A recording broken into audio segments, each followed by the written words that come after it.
Ba-da-da-da. If I ever was a billionaire, I wouldn't be a billionaire for more than a day. I would give away most of my money. But I also think that's most people. If I ever became a billionaire, I honestly don't think I'd stay one for more than a day. I'd give most of it away. And I genuinely believe a lot of people feel the same way. You know that second-hand embarrassment you get when someone keeps talking, keeps digging, and you're just sitting there thinking, please stop. Yeah. Grab some popcorn, because Pokimane just turned that hole into a full-blown crater. And somehow, she still hasn't hit the bottom. We're talking about a single week so catastrophically bad that she went from preaching about how evil capitalism is, to getting exposed as a walking contradiction. A luxury-obsessed influencer allegedly protecting an abuser, losing sponsors, and watching her own community turn on her, all while her so-called apologies somehow made everything worse. And none of this came out of nowhere. It's a pattern people have been pointing out for years. It all kicked off with a clip that basically set the internet on fire. During a recent stream, Pokimane went on a long rant about modern society being obsessed with money and work.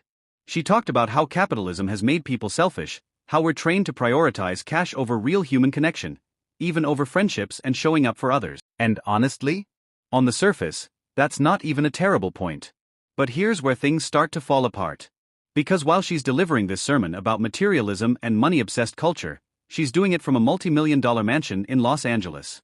This is the same person who, just months ago, bought herself a $12,000 engagement ring to marry herself. Yes. She literally made a video proposing to herself. But sure, keep lecturing everyone else. This brings us to the infamous cookie situation. And no, that sounds worse than it is. I'm talking about the overpriced cookies she launched for $28.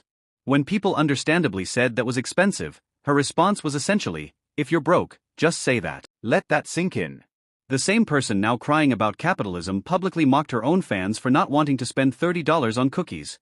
Cookies that were basically repackaged versions of another brand selling for way less. Peak capitalism, honestly. Then things got even better. Someone in her chat called her a moody socialist billionaire.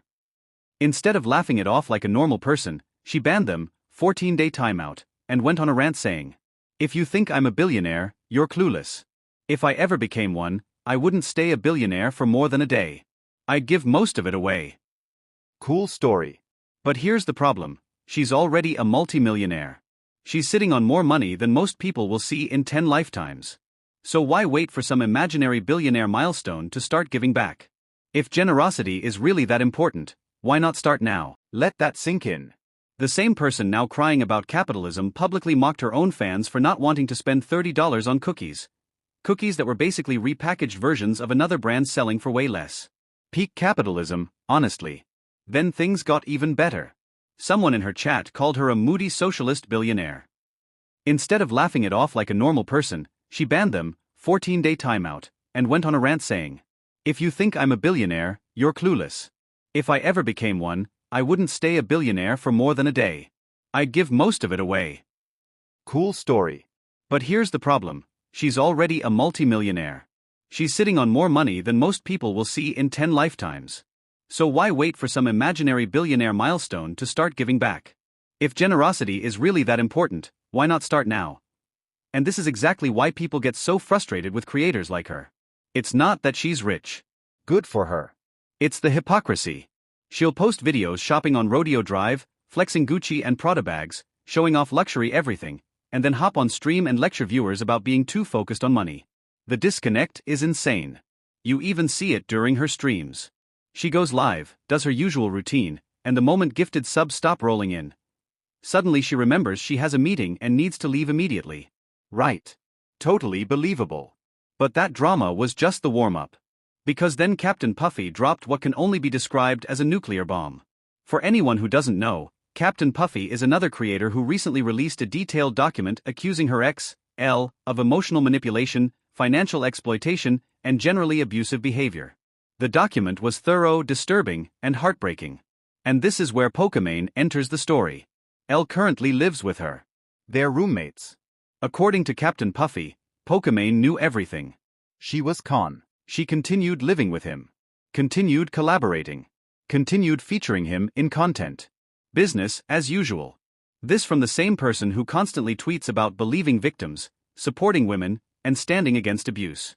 But when the accused person is her own roommate, suddenly it's silence. No statement. No accountability. Just hoping the internet forgets.